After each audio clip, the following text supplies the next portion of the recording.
Good evening and welcome to Gana shot. Gana shot में आप सबका स्वागत है। Today we gonna take up something very important for the nation, and that is what are our national security priorities and what are the national security priorities of Modi 3.0. To talk about this, to give his views and educate us on the complex issue that it is, uh, I have with me General Raj Shukla. Uh, Good evening, Raj. Welcome to Gana Shot Thank once you. again. Long time, Thank you very much. and you've Yes. taken Thank you on very much, a sir. very important. Thank you very much, sir. And it's a great pleasure to be back on your show. So thank you very much. And you chosen a very important topic, and especially in these times, uh, what are our national security priorities? It's important that we come to know what our national security priorities are and then act on them. That's the next part. But how do you act on them if you don't know what they are? And especially in a country like India, where we've not had a national security doctrine. Normally, a not national security doctrine or a document lays down what the your outlook is and what are the priorities amongst them. We don't have them, so it is only through discussion and debate and by practice and certain macro documents like the Constitution of India, right, or laws, conventions, that we come or derive what our national security priorities are. And for this government, which is in its third term, a prime minister, a strong prime minister who's in his third term, uh, over the period of 10 to 12 years, 11 years, he's gone through the whole thing and his priorities would have crystallized. And he would probably at this point of time have some vision to see, okay, it's not the normal priorities we are thinking of, we need to start thinking longer. And those who have held important appointments, you will realize what I'm talking. As you're nearing the end of your road in any appointment, you become wiser and your ideas are wiser. And then suddenly you feel you don't have time. And in this case, we have a prime minister who spent 10 years already in chair. He's got another 4 years to go. In fact, more than 4.5 years to go. So his priorities would be far deeper. And to get an idea of what they could be, or rather second guess what he has in his mind, General Raj Shukla will take us through the whole story. Over to you, Raj.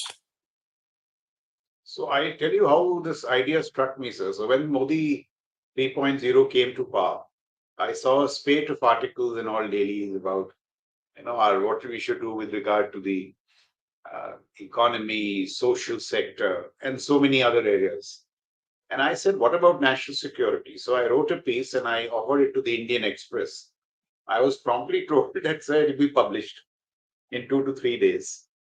And then every day he started telling me, sir, this priority, that priority, this priority. So Indian Express didn't see national security either. He was being polite and he didn't want to publish my article for quality. Now, if that is so, I have no problem. But if it is a matter of priority, then it really struck me that there is something wrong. So I put it in on ORF online, and that article has got some 30, 35, 40,000 views, which is quite okay for a think Oh, tank. yeah. So I'm saying, sir, that it is a pretty important issue. There are people who are willing to engage about national security, but in the visible mind space, which is our prominent dailies, it is not a priority. Now, if it is not a priority, should it be a priority? And that is what I thought I will discuss with you. And why I say it should be an overwhelming priority is for these reasons. I mean, I really think that our India's strategic environment is pretty adverse for many reasons that we have discussed. But two things: one is the enormity of the China challenge, and one is the complexity of the changes in the character of war, which I and you have been debating. We just debated very recently in the seminar in Chandigarh. So, if the enormity is so great, if the if the complexity is so great, and in the national security environment, there are no runners up. There is grim competition. The winner takes it all. There are going to be no runners up. So this assumption somehow that Amrit Kal is going to be a breezy ride, a smooth ride, is just not. Bangladesh tells us that. So they are Yeah. going to. Bangladesh has just told us, look, it's not hunky dory and it's full of problems, So it and is. your entire national security thought process, I think, has gone for a toss with this. So absolutely, that's the point I'm trying to make. That our national security deserves far more attention. And in that context, I just thought to myself, what will these priorities be? And it is not, the point is really not whether you agree with my priorities or somebody else No, no, agrees. no, it's not. It's a If it national just priority. gets, if it just gets mature conversations around this, Indian Express should have 10 articles on this. What should be our national Yes. security priorities, or various newspapers should be debating this. So it's in that context, I wish to say Yeah, what our yeah. priorities Look be. forward. Look forward So to it. now, so I was just thinking, so that our current focus is on three issues. I'm simplifying it for the civil audience. One is territorial combat, LAC, LC, and I'm not, undermining any of these areas. Any military man knows how important it is. You move some troops from here and see what's happening in J&K, or the line of actual control. Every that bit needs to be reinforced. But there are these other issues of strategic deterrence and power projection, जिसके बारे में हम बात ही नहीं करते हैं. हम शर्माए जाते हैं, and I think they are very important. And so I will, within the the larger frame, the strategic context which I just spelled out, I will try and say what should be our foremost national security priorities.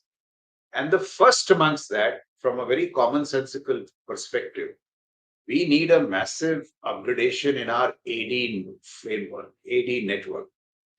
Just see what has been happening, the way missiles and drones are being fired all over the place. Uh, and as I said, in the Chandigarh seminar, I'll repeat it for the benefit of the audience here. Just look what protected Israel on the 14th of April.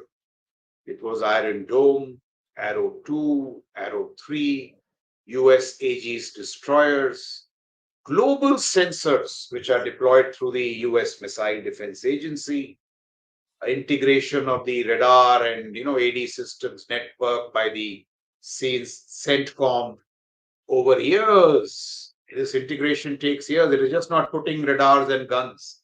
The software part of it takes years to do it. The integration of layered AD, what AD exists in Saudi Arabia, in Jordan with the Americans and the Israelis. And even after all this, because it was a kind of gamed volley that day, cruise, ballistic, and drone missiles, the Israelis managed to ward off a major portion of the 330, missile strike, and a few got through. Now, given what is opposite us, the Chinese rocket force, do we really need a massive upgradation in our AD network, and not only in software, in hardware? So ये सबसे बड़ी बात है, and I'm very surprised that all this is not getting discussed. So this is the first thing that I think that we need. The second is, I don't know, somehow air power. It appears to me that air power, air crewed piloted aircraft, the penetration of airspaces has somehow been stalemated. We are seeing in Ukraine how the AD systems have become so dense that it would extremely difficult for the third largest air force in the world, Russia, to penetrate Ukrainian airspace and vice versa. Ukraine की उतनी बात नहीं करते हैं because they don't really have an air force. But this is becoming a serious difficulty. I see it being discussed in air forces abroad. The the Americans are acknowledging this is a challenge in the airland battle, and they are now saying either we have armed missiles or the only way to penetrate is stealth. And a consequence of this is the birth of dronery, drones. Now, drones is not a reflection on the Air Force. It is also not a choice. It has become an absolute imperative air-crewed aircraft, their ability to penetrate these contested airspaces will be difficult. So this is something we need, a drone missile force. Or, this 42 squadron air force, it could be 32 fighter squadrons, 10 drone squadrons, 3, 4 of the high-end variety, and 6 of the low-end variety. They are cheap, $20,000 drones. So this, and why I'm saying all this has to be seen in the context of a possible conflict between us and China in a contested environment where your combat power will have to operate at scale, not a sneak attack. So it would seem to me that these two things are extremely important. The larger issue that I make is that why don't these issues come from our think tanks? Yeah, Most I have a statements point. yes, sir. Sorry, Please. I want to actually reinforce what you said. And this is actually I resonate with what you're saying. I mean, I'll take it a step further. You see, traditionally, we felt that, traditionally air power meant aircraft, fighters, transport, reconnaissance aircraft, and things like that, and radar, something. That was the traditional concept of air power. I think that concept we have to change because I feel today that air power consists of the old part of the air power, which was there, plus missiles, plus drones, plus air defense. So your Yes. entire concept of air power and air operations and counter air operations. You see, counter air operations is not just anymore about against airfields and putting the enemy air down. You have to put his drones down, you have to suppress his missiles, you have to suppress his AD. So I think there's a larger construct. I mean, I would like your views on that. Absolutely. So you see, Gulf War 1 and 2, sir, the American air power first neutralized Saddam's AD. And I mean, at that time, it was said that he had a very potent AD, Russian AD. But the fact is that the air power first neutralized the AD, and having neutralized the AD, its effects came to bear. In Ukraine, it is precisely the opposite which has proved true. The AD has not been neutralized, and when they suffered consequences, both sides have resorted to drones. Russians are wholly dependent on Iranian for their drones, and the Ukrainians have got drones from the West and innovated. And the drones have got many varieties: FPV drones, drone on drone combat, the kamikaze drones, loiter. But it is a new domain of air power. Why is it not being discussed adequately in India as an operational concept, as an idea from the strategic community? It baffles me because it really is an area, and these are the issues which, Modi 3.0, the people thinking about strategic military issues, should labor on these issues. Because if you miss these larger issues, mere investments in the traditional platforms may not win you the contest with China. So I may be wrong. There are people who understand air power far better than me, but the idea should be debated in depth. And this kind of strange silence is most worrisome. And I make this point again: why not think tanks? These issues should be discussed in think tanks because it is going to affect our security, our deterrence, and our war fighting. Yeah, I completely agree with you because I think the entire concept of air power needs a rethink. Uh, Also, the support elements of the air power have changed, like EW. EW has played a huge role in all the wars which are going on at this point of time. And so is space. Space is almost ubiquitous. The concept of space-based platforms or space-enabled platforms impinging on aerial warfare is huge. So I think what you're saying is very big. I think it's just not the matter of air. Air and its connectivity and its support systems need a complete relook. This Yeah. point that you're making, this battle between, you know, uh, air crewed fighters and AD is a constant cat and mouse game. If you see the era from 67 to 73 in the Middle East, the Egyptians had a very powerful AD to to checkmate the The Israelis. Israelis. And AD became so important that AD was the most the preferred arm, the chief of defense staff of Egypt. Uh, Many of them were from the air defense. So it's a matter of time. And today it does seem to me that AD is pretty central to this issue. The third point is I've got 10 issues for the government. Third Yeah, issue yeah, is we'll go through it. We have. what you just referred to, that platforms are important. But what is changing is that unless these platforms are integrated in terms of an enterprise solution, the platforms by themselves are not so effective. As you said, the storm of emerging technologies. I don't know how else to highlight it. Space, AI, uh, biotech, quantum. These are fundamental disruptions in the nature of what. So what we are doing is just upgrading the platforms. That needs to be done. But for example, today, targeting data for fighter aircraft is being streamed through streaming platforms like Netflix. So you subscribe into these streaming platforms. This kind of stuff, our data, I've been saying, is now it is an instrument of war, because once you unlock your data, data gets talking to data, uh, you will see, great improvements in your surveillance, in targeting, the new world, logistics. So data is an instrument of war, reducing margins of error, shrinking OODA loops, decision-making cycles. Just see today, a tank, sir, cannot just be bothered about the anti-tank environment. He has to take care of drones, anti-drone also. So this whole bit, AI, we made this, and at AI, look at how China is looking at it. China says that in the civil space, AI will be very regulated. Their regulations in the civil space are more stringent than EU and the USA. But in the military strategic space, it is freewheeling, national security, national interest. So AI is developing much faster.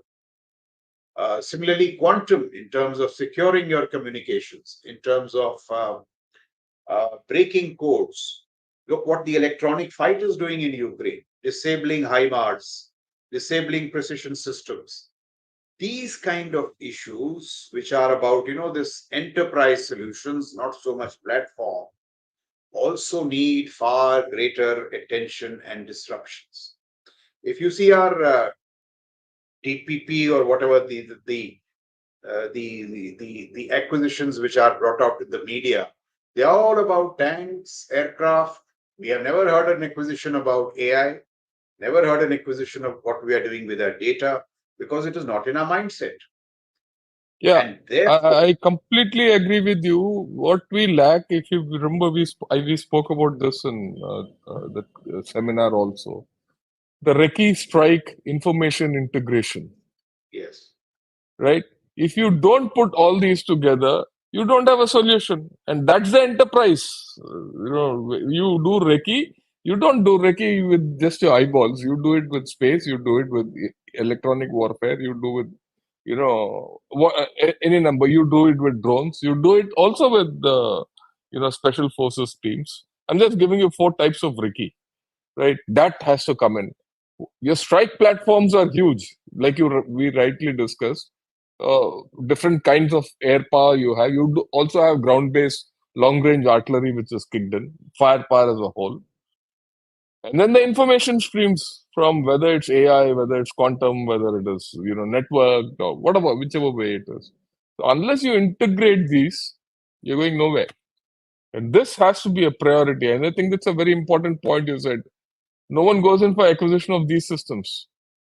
yes. So this is another thing that needs to permeate our thinking in terms of national security. The fourth, sir, is the military-industrial complex. We have seen how Russia, if it is winning the war today, it is on the strength of its military-industrial complex. See the lengths both parties are going to. The West is looking at all their dependencies on Western kinds of electronics and is doing everything to choke it. And Russia is doing everything to get these microelectronics from China and other places so that it doesn't get choked.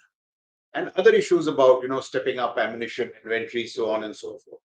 In our case, while Atmanirbharta and defense has received a lot of emphasis on from the point of view of self-reliance, how we need to go forward, this intersect of technology, innovation, private sector, and startups.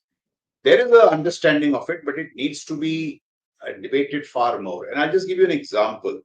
There's a lovely book which has recently come out of by a chap called Raj Shah, an Indian American in USA, who headed their DIU, the Defense Innovation Unit, Indian American.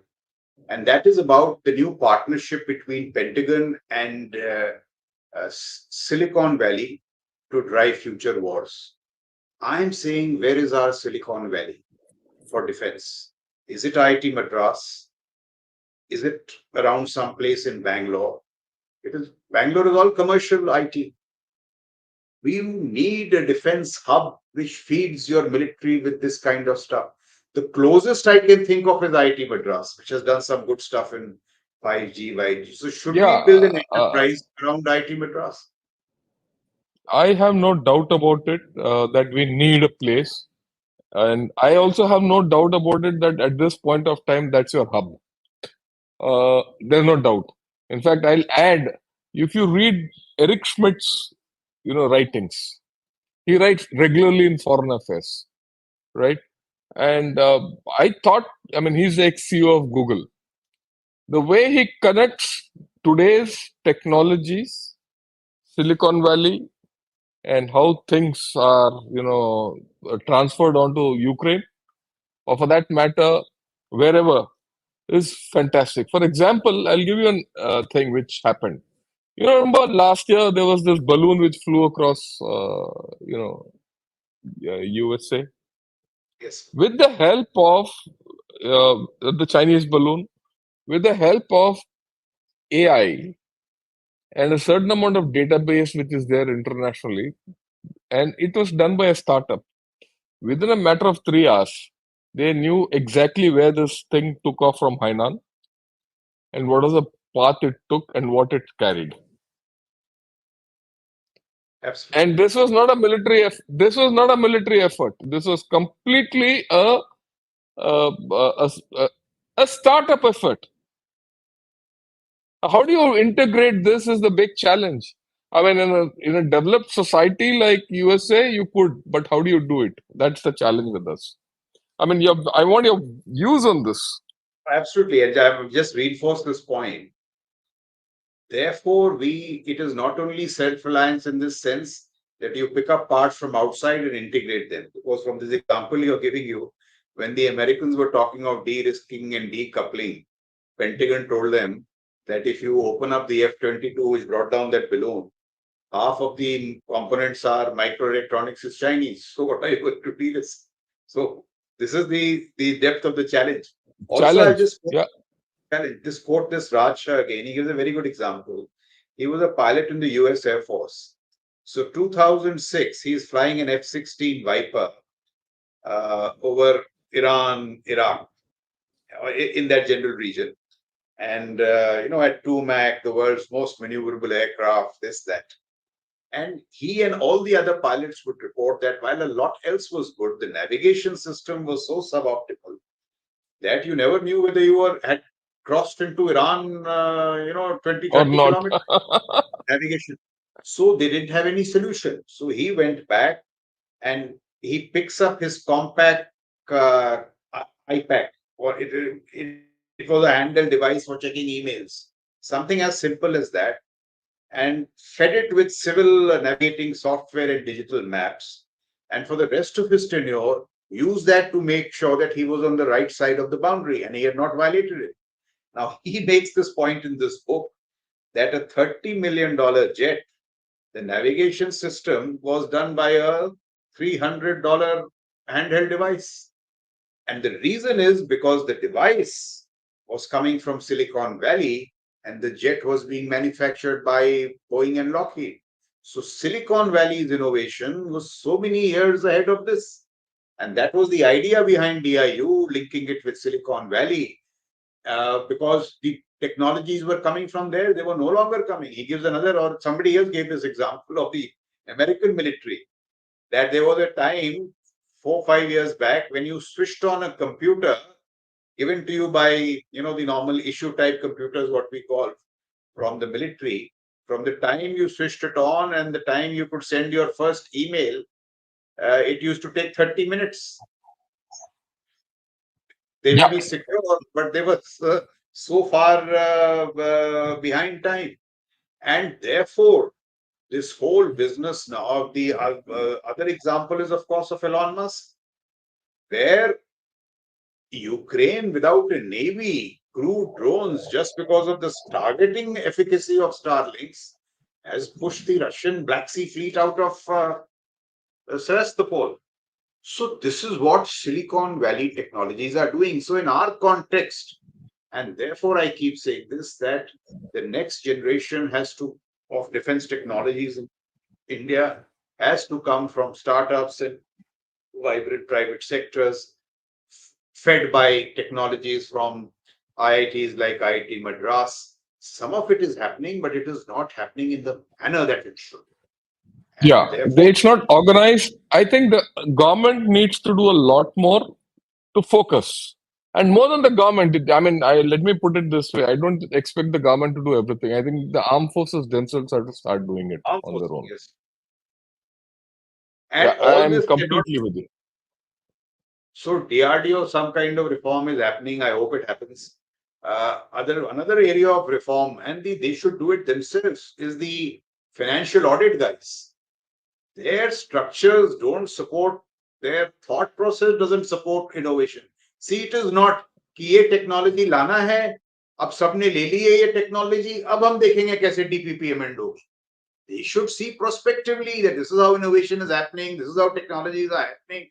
How should we prospectively amend your all those regulations that they have? And why I'm saying it is because if you don't do it, don't start talking of it now, this is only going to get worse. So defense financial audit now needs to be put through a microscope, and they have to be made uh, accountable in the sense that uh, they have to ensure that innovation flows. Innovation is not full of roadblocks. And why I say this, because you speak to many startups and all, they complain about this. They will not speak because the poor chaps have to get orders. But Yeah, there is a naturally. huge problem in this. And I would strongly urge the defense finance themselves to do it.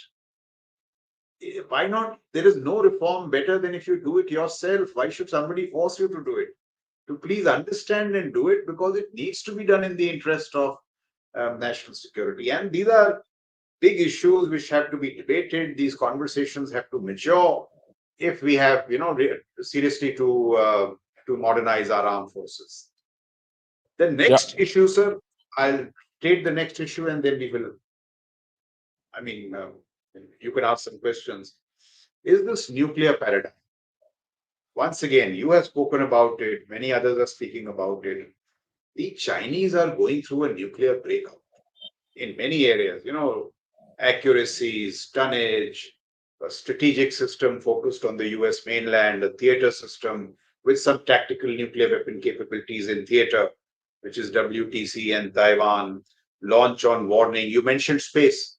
Now they are looking at space-based early warning, RF enabled, which will great give their early warning will improve greatly. I mentioned that issue in Chandigarh, how after the West is deploying intermediate range nuclear weapons, because the Russians don't have this space ability, their warning time is just 2 minutes from Germany to Moscow, and that is impacting nuclear thresholds.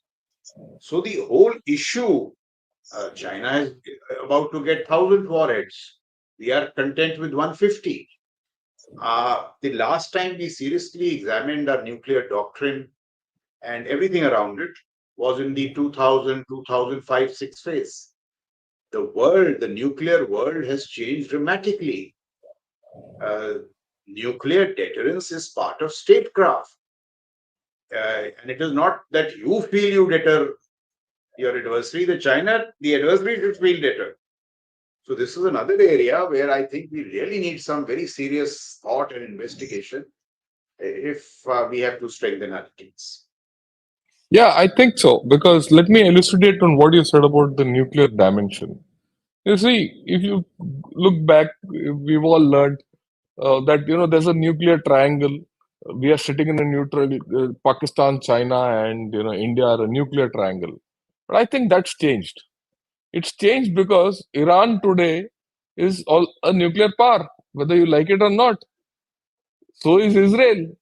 So in this area, and and that there could be a fallout from there to here. And in this area, you already have a nuclear pentagon going. And if you add the American present, it's a hexagon. Okay. On the other hand, I mean, I'm just talking of the nuclear powers which are proliferating. Look at it over the Korean Peninsula, Russia, China, and that area. You have China, Russia, North Korea, USA in that mix. Add to that two prospective powers, Japan and South Korea, who are debating going nuclear. And there's an active debate in these societies to go nuclear. So another thing coming up. And the common point with these largely is China. And the way China is going in, whether it's their silo-based systems or whether they're hypersonic systems, or whether they're getting ambiguity through, having a nuclear warhead and a conventional warhead, their integration with space, it's actually force multiplying. So I would put it, their 1,000 warheads which they aim to get by say 2030 is actually something like maybe about 1500 to 2000 effectively when you force multiply them.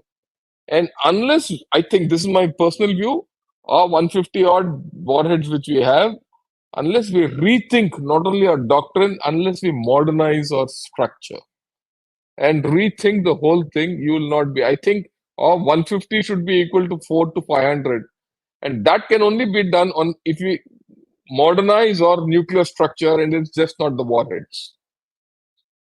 I want your views on that and how we should be able to do it. And if a chap who's planning for the nuclear deterrence as a good nuclear deterrence, what do we do? So exactly, so it's not only the warheads, as you said, the whole concept. For example, if China is moving to launch on warning, and why is it moving to launch on warning? Because now it is getting those capacities in Yeah, space. So it can pick up that. So if it is moving to launch on warning, what sense does NFU make? It just doesn't make any sense zero. to me. This whole thing is stuck on this fundamental premise that ballistic missiles will be used for nuclear stuff. It will not be used for other areas. That is also affecting the growth of our, missile force. Now, this is just a very dated concept. Because see how the whole world, what was the Iranian volley? It was a clever mix of ballistic cruise and drones. So keeping ballistic for the nuclear stuff, these are all very dated concepts. They need to be seriously revisited. And why I make this point is the last time we got it underwent this massive nuclear transition, as you said, the concepts, the structures all came from a very strong debate in the strategic community. People And like that's not happening ex-Professor now. Singh. That's not happening. And that is Happening a now. little There's no thinking. thinking. Yeah, I think so. And I think so. And I think that's a very important point you make that, you need a lot of things, but you need to think what you need before you say, okay, this is what I want to do. And that thought process is just not there. And for some reason, our strategic community is happier talking about Pakistan, China, Bangladesh, and things like that, and not going beyond that. I mean, look at it this way. The way I look at it, if you want to be a big power, you have to think big. अगर absolutely. अमृतकाल चाहिए आपको, अमृतकाल ऐसे थोड़ी ना मिलेगा. अमृतकाल के लिए थोड़ा something you have to do something more than just think normal. Just your economy Exactly. won't take you to Amritkal. Just your diplomacy won't take you to Amritkal. It is In fact, sir, technology. Yeah, when you have a muscular foreign policy, it is all the more important that your instrument of force is well oiled. Well oiled, yeah. And yeah, I agree with you. I agree with you. I So think so. the next issue, sir, which should worry all of us, is our turn to the seas in space and scale. Now, we all know, sir, China is soon going to be a 400 ship navy. A 400 ship navy is not going to patrol their coastlines. It is going to go global. They are all science basing. Otherwise, we know all what this anti-piracy means. It is all a cover for expanding global operations. They are getting bases in the Atlantic. So their emergence in the IOR is just a matter of time. And 10 years in the naval frame is nothing. It is a second in naval time frames. And the next issue is if they are producing 12 warships a year and we are producing one warship with 2 or 3 years, it is only going to grow. Now we seriously need to do this, either reprioritizing expenditures or additional expenditures, or having a very strong A2AD in the IOR, projecting power across Malacca. There has to be some larger frame to do this. That is another major issue because 10 to 15 years later, we may, as I keep saying, we may land up in a strategic squeeze from the land and to the sea. Now, none of these are easy decisions, but that is what makes them so salient because you I, have I, to take I, I these calls. yeah. I think you made a very, very, very important point. I think we are not thinking through this at all. Let me make this point. Why? Okay, fine. China can make its 400 ships and 500 ships and all that, and you can still go with it. But can you offset that? I mean, we need to look at Houthis. Houthis are ragtag force. They're doing sea denial from land, right, with outdated missiles. I mean, not very sophisticated missiles. Look So at this the is a very Ukrainians. important point. Ukraine, Yeah, very important point, yeah, sir. Houthis Ukraine. No, no, can choke that. I'll add to this. No, no, I'll add to this. Then I want your comment on this. You look at Ukrainians. Ukrainians are getting beaten black and blue, but they still managed to sink half of Russia's fleet from land. So you have a case where a land-based conventional force is able to imaginatively sink half the fleet, and a Houthi-based force or a Houthi type of a force, choking the global trade. And you're sitting in the Indian Ocean like a dagger into the Indian Ocean, and you're not thinking different. Your views on that? So you're absolutely right, sir. Now look at the severe vulnerability of surface ships in the area of the Black Sea. वो तो Sebastopol से निकलते हैं बेचारे, far from sailing, they are exiting.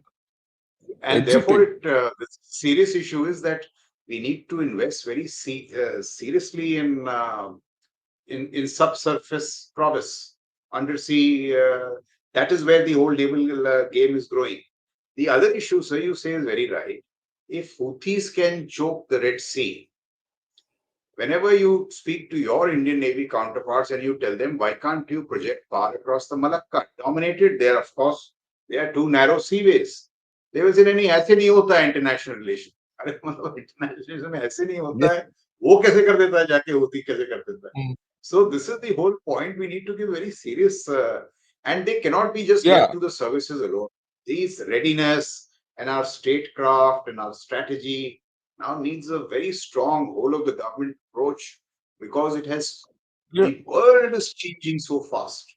The issues there are changing so fast. It's not like you said that there's a change in the air power. I think there's a marked change in the sea power also, Yes. right? When you say sea power is just not what you have, sailing in the sea. A combination of what you can do from land, what you can do from your island territories, what you can do from sea, what you can do from the air, and what you can do underwater. These five domains of maritime power, again, stitched together by networks, space, and things like that, is something we have to my view is we have to really rethink this story. Just trying to build one more aircraft carrier, four ships is a waste. I would rather have 100 missiles based in Minicoy and control the 8 degree, 9 degree channel, right? And force PLA ships to go from the southern part between Diego Garcia and the southern end of Maldives rather than come near us, right? I mean, that's the way I look at it. You have to think differently. The last 2 points that I wish to make, sir. One is about this whole business of deterrence and war fighting. And then it gets, linked to how much we should spend on defense. So, if all that I have said is true, we should be investing greatly in deterrence. We should be investing greatly in deterrence, not because we want a fight with China, but in order that You we need to prevent have a it. fight. Now, that whole deterrence thing is not seriously debated, and it has an implication on your spending. So, the very simplistic argument is every time this much of GDP, that much of GDP. And people say, "नहीं ऐसे नहीं होता है, we have to, we cannot afford to spend more." Now, this affordability, if it comes from an excessively economic perspective, it is not wise statecraft. Most nations take into account the totality of the threat, which is affordability, the strategic environment, history. Look at our history with China 62, strategic environment, and then come to it. Now, rightly or wrongly, the world is changing. NATO has said 2%, many of them 3%. People are calling for a floor spending of 4%. Poland is 5%, Russia is 6% of GDP. America is hiking up. UK is hiking up. India may for the last 5 years go 1.89, 1.87. Now this is becoming a serious problem. Defense spending cannot be a prerogative of economists alone. It has to figure in the larger strategic circumstance, because after all, the economy also needs to be secured. So these whole debates about deterrence, war fighting, defense budgets, Russia, sir, is now decided that it will be a war economy.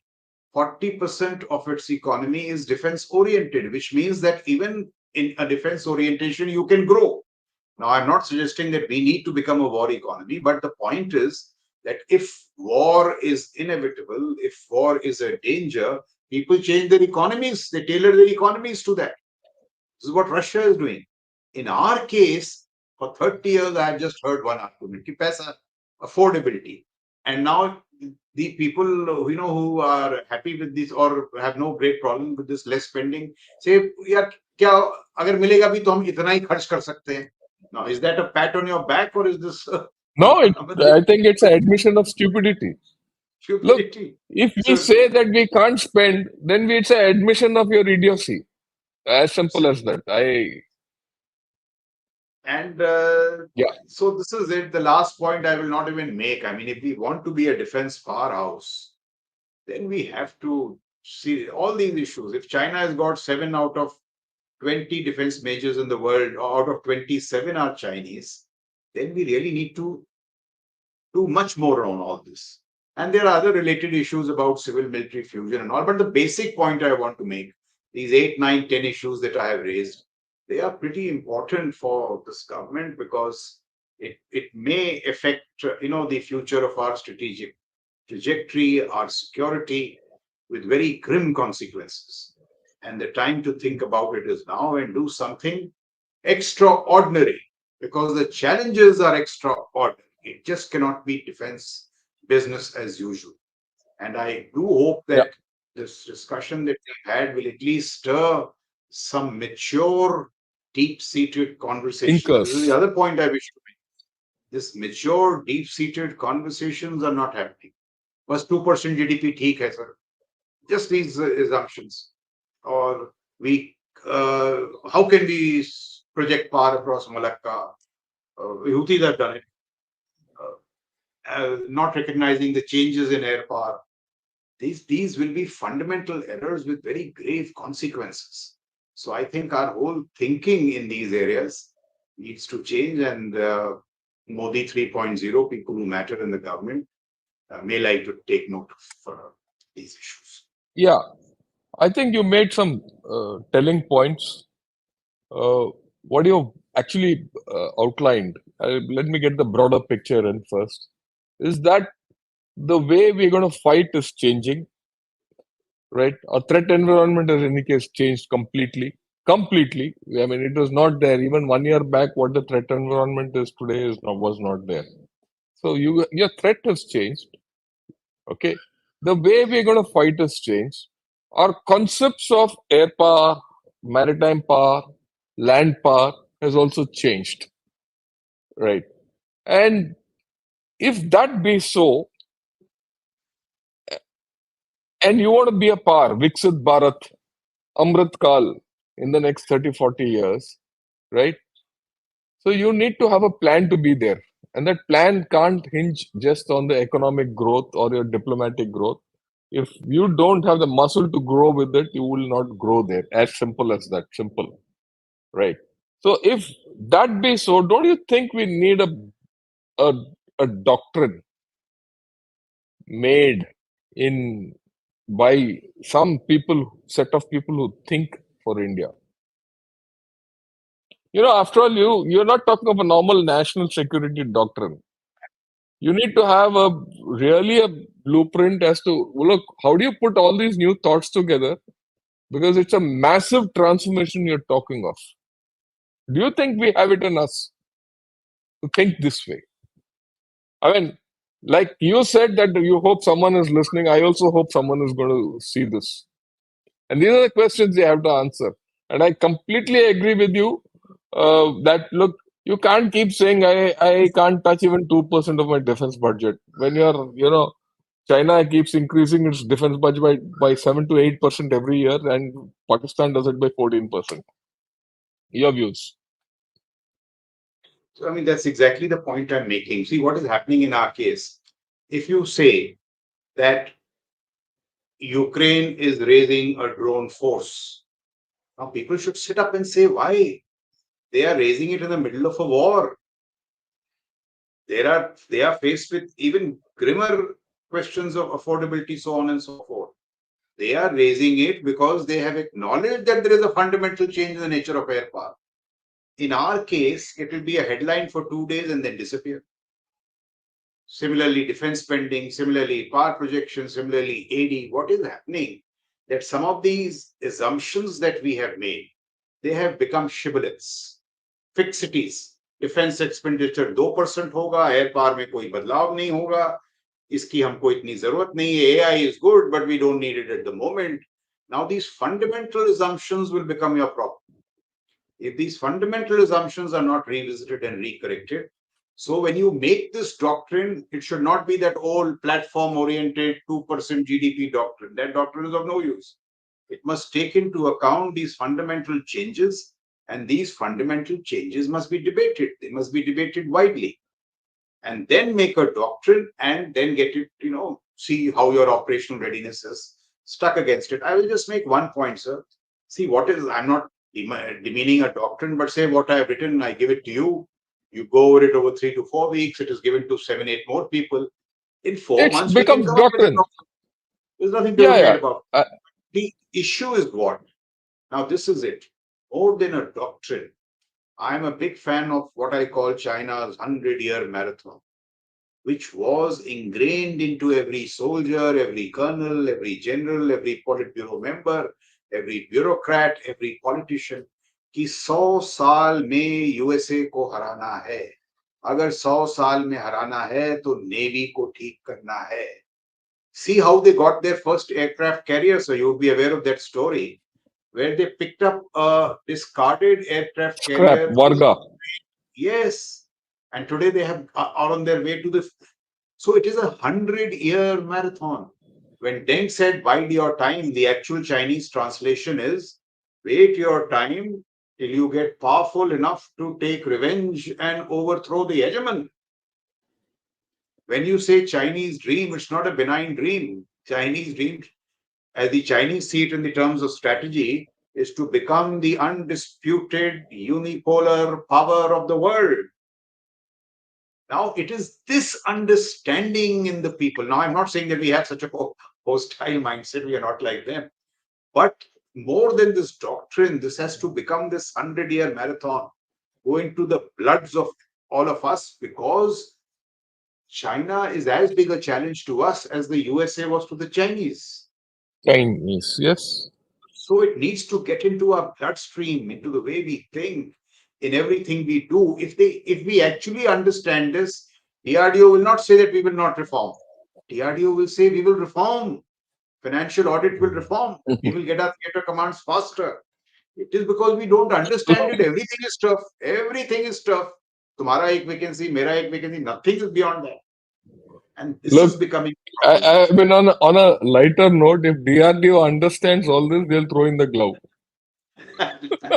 And say, हम तो गए No, परदेश no, कुछ sir. और We करने are, के लिए. we are, we are friends of the DRDO. उनको कैसे समझाएं? No, They no, are no. not. I look. I'm not joke.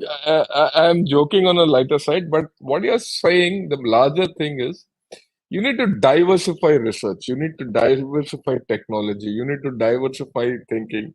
You can't keep saying I'll keep living only with the DRDO, and he's the So brick how wall I always have to go through. how do you grow?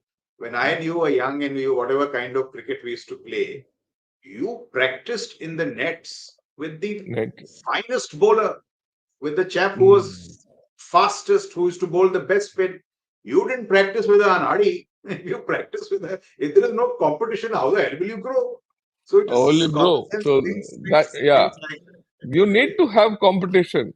Actually, let me tell you, I'm trying to grow. I mean, being very honest with you and in public, I'm trying to grow that competition. But when I'm trying to grow the competition, I'm getting competition from the DRDO who's trying to pull me down. exactly. So don't pull down. This is my quarrel with DRD. You please compete better. Compete. So this They're not prepared to compete. They're not is prepared to exactly. compete. That's the problem with them, right? And I hope someone from the DRDO watches this, and I'll point my finger at them and say, "Look, pal, get out of the way. Either you get on or get out. One of the No, you don't have a choice, absolutely. Now, right?" this is I what the middle piece and younger officers are demanding. I mean, why should Yeah, we lose lives just because somebody could not yeah, give us technology? This is becoming a yeah. very I serious agree issue. with you. Right. Good. I think we've covered a whole lot of ground. I hope someone who sees this gets the message of what we are talking. And this is for all viewers. Look, this is not a day to day conversation on technology or things like that. We made some serious statements. There's no diversity of view on this. Okay. There's no divergence. There's no second view or a third view of what all this. Right. So with this, I'll take a few questions, right? And I'm not going to take all questions. I'm going to just take one or two questions. Right. So, Okay. Which have value. That's the thing. Karan Saigal says, why don't we open up defense manufacturing completely to the private industry and rely less on DRDO? It'll save us immense time and fast track need based projects as per service specific requirements. so we absolutely need to do this. And so DRDO has to now become like DARPA, which is what basically mentor large science projects and not get into this business of vendors and orders and so on and so forth. That's not your job. Your job is to shape the technologies of the future. And it has to be private sector and all. And there now what we need to do is what I keep saying, get over this tyranny of L1. It can't be if you're a private sector guy and I tell you, yeah, make your ammunition. Uh, After 6 years, we meet and I'll see if I can give you the order. So, will you put up all those very expensive ammunition lines and so on and so forth? It is just lack of common sense. So, there has to be some firm demand signaling, what the West calls national security champions, or what they say national security exceptions. So, in national security, the normal rules of financial procurement don't apply. See, the rules that you apply to secure to buy 100 kgs of tomatoes to be different from what you get to get gun systems, because gun Yeah, systems are yeah, not there's no doubt. affected by it.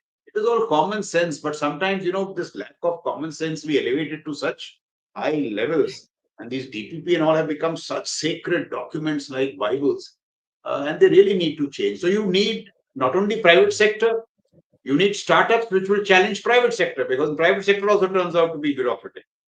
And both of them need to give you innovation. The future is innovation. And innovation cannot come from these DPPs. It needs a very flexible rule kind of. So DRDO needs to behave like a startup, a large banyan tree startup, which is its mind is agile, fleet-footed in its thinking. And these financial defense, financial audit, they must seriously look within to see how they can reform to facilitate and not to put a roadblock. So it's not that they're entirely roadblocking, but what they are doing is they are responding to change. अच्छा अभी UK में ये हो गया है, China में ये हो गया है, इंडियन आर्मी को प्रॉब्लम हो रही है, अब मैं ऐसे करूं. अरे you have to drive change. You have to drive change so that your military is ahead of the curve. Yeah. Talking of the DPP, I'm reminded of something, I've always practiced it. The DPP is like a Quran or a Bible or, Gita or something like that. Whatever is in that is fantastic. We should follow it. But in life, you don't follow that. You don't live by those, no? You don't every day open up a book and start reading it. You go to it when you have a doubt. The DPP should be something like that. And, the good thing about all the scriptures, for whatever you want to do, there's always a way to do it. The scriptures give you that. And let me tell you, from practical uh, application, the DPP is good. It gives you all the levers to do what you want to do. But it is only that we don't apply our mind to go about doing it. I mean, I leave it at that. Sir, Next if I may question. just add, Yeah, Hinduism is the least rule bound. yeah. Therefore, at least Hindus in the procurement system should be most. The best. Yeah, yeah. I'll take it a little bit. If your Hindutva based system should be the best. But then Yes. that's a different story. Okay, right. So you have raised many good points. What is the response from people in official offices? Do they actually do something, or they're still not able to realize the importance of the issues? No, there are. I mean, why you read the Prime Minister's addresses time and again, he says, "ये जो नियमों का जाल है, हटाइए, get innovation in." So Hmm. people are aware of these issues. Many of uh, the at the highest level, people are aware of these. You have to speak to the CDS, the chiefs. They will tell you, but these things have become so deeply ingrained in our system that it will take time to take them off. So I would say a large uh, segment wants this change. Uh, Many of them are not aware of how to drive this change. When they're not aware, then they go back to what Shankar said, the Bible, DPP. Now, in that Bible, if you start looking how to innovate, you will not find it because it was not designed to innovate. So you will waste your time. And therefore, Yeah, innovation is all in the head. Yeah, it is all in the head. And yeah. so people are aware, but engineering that change is not easy. But that change has to come. It will come from the middle piece and the younger officers. And just because it is the need, and see, don't ever get disappointed in this. It took the armed forces 50 years of advocacy to get the CDS, but you got the CDS. Now, it doesn't mean you take 100 years to get innovation. You must take 10 years to get innovation, but advocacy, persuasions, all these things must be on constant. Yeah. Yeah, there's a very interesting comment I've got, and I think we need to reply this. Because there's a larger question in this. Whenever I listen to these ex-army YouTubers, I wonder how much of the critical info they are privy to. How do or how much they know what's happening and what's not. I think we need to educate this gentleman. Good question. Tough. So, see, firstly, much of what I'm saying is common sense. For common sense, you don't need to be an insider or an outsider. You can be insider and you can still not have common sense or otherwise, or vice versa. Much of it is common sense. The other issue is saying, haven't been an insider, let me tell you, that today the world is moving so fast. The changes are so fantastic that they are ahead of the so called insiders.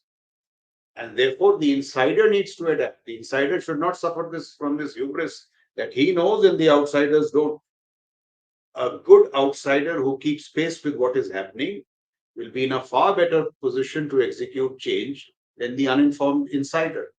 And lastly, it is not a debate of the insider or the outsider here. If 2 years back I was an insider, now I'm an outsider, how does it matter?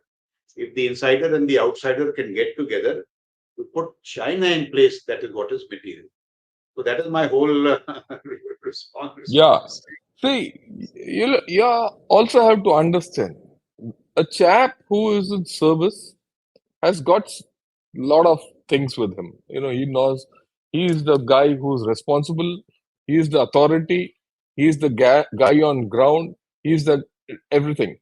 But the problem with him is he's transactional. He doesn't have time to sit back and think and ponder. He has to do. He's on the go.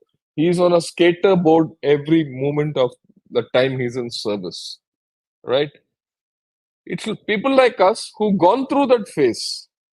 Like I said at the beginning, it's only towards the end of your service you come to know all the gyan which you couldn't do throughout your service. And when you take this interest forward, okay, and because we know what's happened, we know the criticalities, these things don't change. China was China 50 years back and now, or even 100 years back and now. It's only the scope of China has changed. We I have the just time to study China. Yeah, yeah, please go ahead. I just want to make two, three connected only. They just struck me. See, we must respect what outsiders say. The guy who brought the biggest changes in the American military was not a general. It was Andrew Marshall. Who was Andrew Marshall? He was not even a strategic affairs guy. He was an economist with interest in strategic affairs. He was so good, he advised 8 presidents across the aisle, Republican or Democrat. He was the first person who said that because of lack of accuracies, the chip, Soviet Union will lose the Cold War. The larger narrative is economics. Of course, economics. It was this. He and William Perry. So they were economists. He was the first chap who said that China will rise in 1980s and its rise will not be peaceful. This was from far deeper, wider reading. The point is not whether he read or not. The point is that he got it right. The guy who got it right was an outsider. So if I'm a wise insider, I will respect an informed outsider, and vice versa. So in that sense, the insider and outsider must use their Yeah. respective wares to make sure that the objectives of national security are served. Okay. And at the end of the And day, one more let me point, if also I may tell just you. make, yeah, Yeah, can yeah, I make please just go one ahead. point? Yeah, I yeah, just see yeah. this whole technology bit. You remember General Malik? So he was gracious enough to say in Kargil that we will fight with what we have. Today, why shouldn't the military say that we must get what we need? Till when will we keep fighting with what we have? Sorry, sir. Yeah, yeah, yeah, you're right. And last but not the least, what I want to cap it off with is, look, we are not exactly X. Okay. Uh, we have stakes in the system. So we know what we are talking of. And when we talk from an outside thing, we are being constructively critical about our system, how to grow our system up. Because after all, I mean, let's put it this way: both of us have been lieutenant generals heading our societies within the or pillars within the armed forces. We did a lot. We can't tell you most of it, but what we are saying is for the good of the society. And I hope someone in our society really sits down and thinks about it. Okay, the last question I'll take, Raj, is: isn't our war oblique defense strategy still based on short India-Pak wars of the past? And most wars today are long-drawn wars. Are we even thinking of preparing for long wars? Yeah, it's a very good question. You see, the problem lies when you presuppose. So you're absolutely right. The years that 2000 to 2010, when I was in the military, how did our war games begin? They began by saying short, swift war. Now that is a given. Now see what will happen. And we would not even encourage any discussion on that, which is actually narrow-minded because Henry Kissinger says that geopolitics must run in the veins of army officers. So today, national security and army officer must know geopolitics. He must examine geopolitics to come to this conclusion as to how long or short a war. We were just debating this nuclear bit. Why we are lagging the curve is because we somehow took a decision that nuclear stuff will not be discussed. The sharpest nuclear minds came from the military. General Sundar Ji, Commodore Uday Bhaskar, Air Commodore Just Jeet. Now we have shed this to somebody else. So I'm saying everything is important. Geopolitics. You must have a well-rounded view, and in that sense, a, there are no guarantees this way or that way. But the assumption that wars will only be short. In fact, दूसरी यहाँ पे assumptions क्या थे? लड़ाई नहीं होने वाली. Absolute false assumption. सिर्फ ग्रे जोन की लड़ाई होगी.